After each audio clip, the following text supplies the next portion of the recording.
ఈనాడు జ్యోతి రాసేయి జగన్ ఉన్నప్పుడు ఇప్పుడు సాక్షి రాస్తుంది. నిజంగా కూలీ దొరకట్లేదా? కూలీకి మనుషులు దొరకట్లా. కూలీ దొరకపోవడం కాదు, కూలీకి మనుషులు దొరకట్లా. రియల్ ఎస్టేట్ రంగంలో అయితే కొంత గ్యాప్ ఉంది, క్లియర్. ఎందుకంటే కన్స్ట్రక్షన్స్ కాస్త స్లో డౌన్ అయినాయి.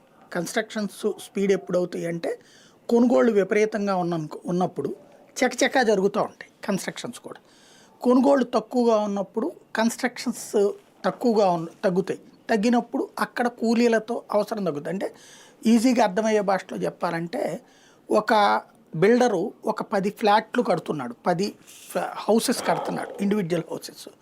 ఈ 10 ఇండివిజువల్ హౌసెస్ కడుతున్నప్పుడు ఒకటో రెండో సేల్ అయిపోయినాయి అనుకోండి, అతను వేగంగా పూర్తి చేయిస్తాడు అన్నిటినీ కూడా. అలా కాకుండా పెద్దగా అందరూ వచ్చి ఎంక్వైరీ చేస్తుంటారు కానీ కొనట్లేదు అనుకోండి, ఒకరోజు చేయాల్సిన పనిని వారం 10 రోజులు చేయమంటాడు. నిదానంగా ఆపుతుంటాడు, ఇప్పుడే వదిలే, నెక్స్ట్ వీక్ చేద్దాంలే, ఆ తర్వాత వీక్ చేద్దాంలే అని. అలాంటి పరిస్థితులు ఇప్పుడున్నాయి రాష్ట్రంలో చాలా చోట్లన. భవన నిర్మాణ కార్మికులకి సంబంధించి కావాలని ఆలస్యం చేస్తున్నారు బిల్డర్లు. ఎందుకంటే గబక్కన చేసేస్తే కొనుక్కునే వాళ్ళు లేకపోవడం వలన.